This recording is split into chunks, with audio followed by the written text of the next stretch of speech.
የቀይ ባህር ጉዳይ ለኢትዮጵያ የህልውና ጉዳይ ነው።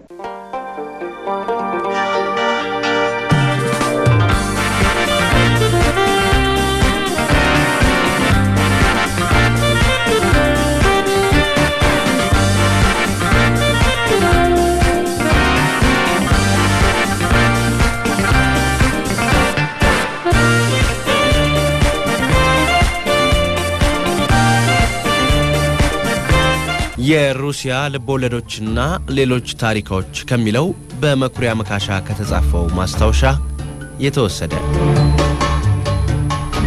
ፖምፔይን እንዴት እንዳገኘኋት።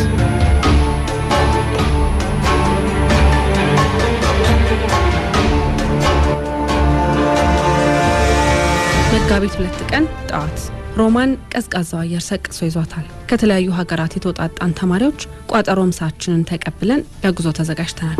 ማምሻውን ወደ ፖምፔይን እንደምንጓዝ ስለተነገረን ሁላችንም በ79 ዓመተ ምህረት ከዚህ ዓለም የወደመችውን ከተማ ለማየት ጓጉተናል።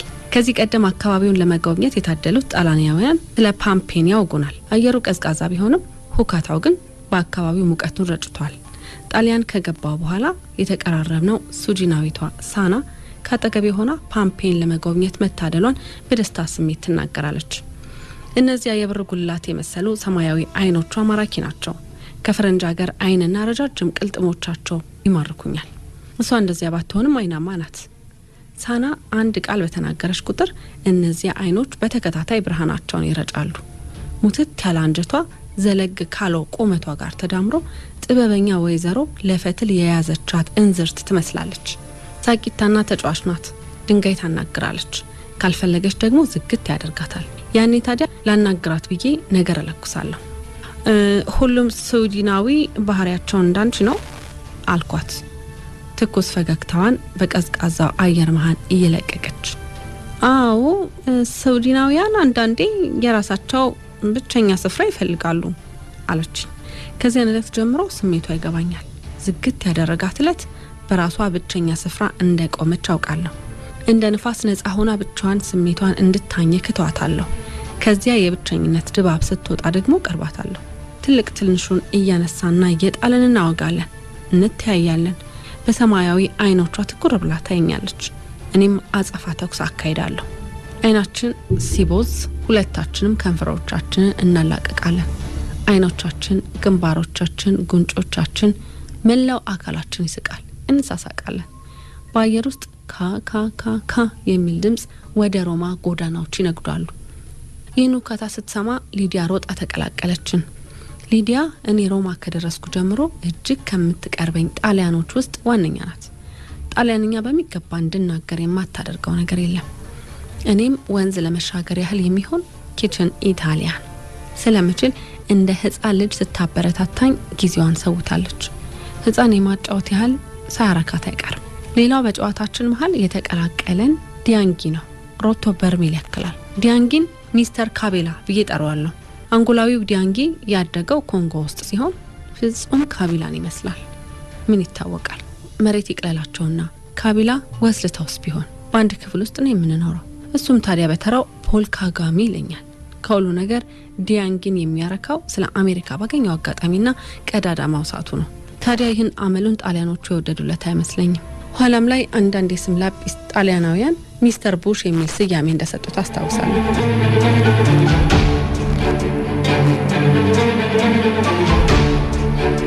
ከቪያ ካዛሊና ጎዳና ተነስተን ወደ ኔፕልስ አቅጣጫ እናመራለን። በግቢያችን ውስጥ እጅግ በምቾቱ ወደር የሌለውና እንቁላል የመሰለ አውቶቡስ በሩን ከፍቶ ይጠባበቃል። አሁን ሰዓቱ ደረሰ። ቋጠሮም ሳችንን እንደያዝን ወደ ፑልማን ውስጥ ተከተትን። ከዚህ በኋላ ለአጭር ጊዜ ወገብ ፍተሻ። ቃሉ እኔ ነው። የምንወርደው ካርሚኒ ከምትባል ስፍራ ነው አለን ሹፌሩ። በአፒያ ጎዳና በኩል ቀደድን። አፒያ ጎዳና የጥንት ሮማውያን የሰሩት የዓለም ቅርስ ነው። ታዲያ አፒያ ጎዳና ጀግናው አበበ ቢቂላን አስታወሰኝ። አቤ በባዶ እግሩ ሮጦ ያሸነፈው በዚህ ጎዳና ላይ በመሆኑ ትዝታው ለብዙ ዓመታት አንደረደረኝ። ይህን ታሪክ ማንም ተሳፋሪ አያውቅም። ቢያውቅም ሊያስታውሰው አይፈልግም። እንዲህ እንደ ዛሬም ላቡን ያፈሰሰ ሁሉ ሚሊዮን ብር ሲዝቅ፣ አቤ ግን ለኢትዮጵያ ስም ተክሎ ድህነቱን ይዞ ቢያልፍም በዚህ ሰዓት አቤን አለማስታወስ ለአንድ ኢትዮጵያዊ እጅግ ግብዝነት ነው የሚል ስሜት መላ አካላት ይኖረው። በዝነ ልቦናዬ ለደቂቃ አቤን አሰብኩት። ጉዞ ወደ ፓምፔ። እለቱ ጨቅጫቃ ነው። ጳጉሜን ይመስል እኝኝ ብሏል ዝናቡ። የሆስፒታላችን አስተዳዳሪ የሆኑ ሶራዎችም ደናግላን አብረውን ተሳፍረዋል። መቼም የፈረንጅ ዘር የታሪካዊ ስፍራ ጉብኝት ከተባለ መኪና እንዳየ የሀገር የዘላን መጭ ማለቱ አይቀሬ ነው። ጥቂት እንደተጓዝን የሶራዎቹ ካፖ አውቶቡስ ውስጥ እየዞሩ ተበልቶ የማይጠገበውን የጣሊያን ቸኮሌት በእጆቻችን ላይ ጣል ጣል እያደረጉ ተመልሰው ስፍራቸውን ያዙ። ከዚህ በኋላ ሊባኖሳዊው አሳፍ ቶኒ ካሴት ይዞ ኖሮ ለሹፌሩ ሰጠው። መቼም ቶኒ የጉልበት ያህል ነው ሙዚቃ ያዘዘልን እንጂ ፍላጎታችን አልነበረም። እኔ በበኩሌ በሬዲዮ መሃል የአረብ ሙዚቃ እየገባ ስለሚረብሸኝ ሁሌም የሚያበሽቀኝ ድምጽ ነው ባልሰማ ፍላጎቴ ነበር። አጠገብ የተቀመጡት ማቺዶናውያኑ ማያና ሄሪስታ ቶሎ ብለው የራሳቸውን ሙዚቃ ከፍተው ማዳመጥ ቀጠሉ። ቀናሁባቸው። የቶኒ ሙዚቃ እያቅለሸለሸኝ ካርሚኒ ከተማ እንደደረስን ለወገብ ፍተሻ በሚል ሰበብ ተገላገል ነው። ሁላችንም ትንፍስ ብለን ወደ ፓምፔን ወረድን። ፓምፔ እጅግ ታሪካዊ ስፍራ ናት። ከዛሬ 1925 ዓመታት በፊት 12000 ህዝብ የሚኖርባት ታላቅ የንግድና የፖለቲካ ማዕከል ነበረች። በ79 ዓመተ ምህረት በእሳተ ገሞራ አለትና የእሳት ጎርፍ እድሜዋ አጠረ። የጨው አምድ ሆነች። ከ1748 በኋላ የኔፕልሱ ንጉስ ቻርልስ ሳልሳዊ ጥንታዊው ከተማ ተቆፍሮ ለዓለም ይፋ እንዲሆን አደረገ። እነሆ ዛሬም ድረስ አካባቢው እየተፈለቀለ አንዳንድ የስልጣኔ አምድ ላይ ይቀርባል። ሮማ ከተማን ብትሆን አሁን ድረስ ከተማዋ እንደ ተቆፈረች ለቱሪስት የሚሆን ነገር ይታይባታል።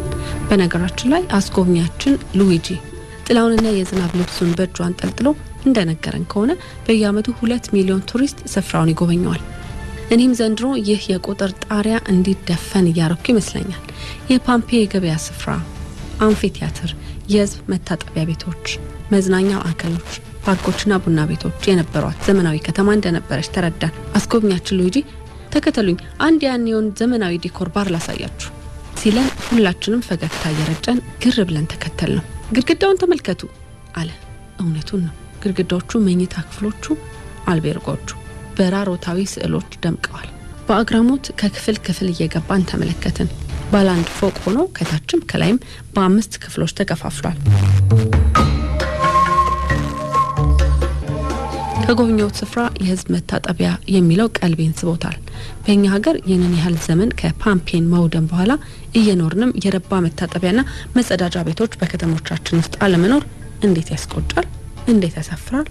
የፓምፔ ጥንታዊ ቤቶች አሰራር፣ የኮሎኖቹ አፈጣጠር፣ የመዋኛ ስፍራዎቹ፣ መንገዶቹ፣ የመዝናኛ ማዕከሎቹ የአእምሮ ምግብ ሆኖ ዋለ።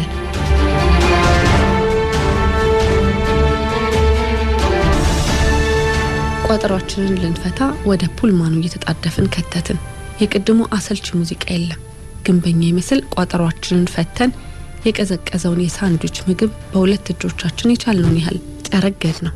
ዞር ብያየው ሁሉም የያዘውን ከእጁ መዳፍ ከቶ ይጠረግዳል። ሆድ ባዶ ሲሆን አእምሮም ባዶ ይሆናል የሚባለው ነገር እውነት ነው ለካ። መታየት ተረሳ። የሰለጠነን ሰው ተርቦ ሲመለከቱት በራሱ የሚገርም ስዕልን አእምሮ ውስጥ ይፈጥራል። ሁኔታው ፓምፔን ውስጥ በሰንሰለት የታሰረን የውሻ ስዕል አስታወሰኝ።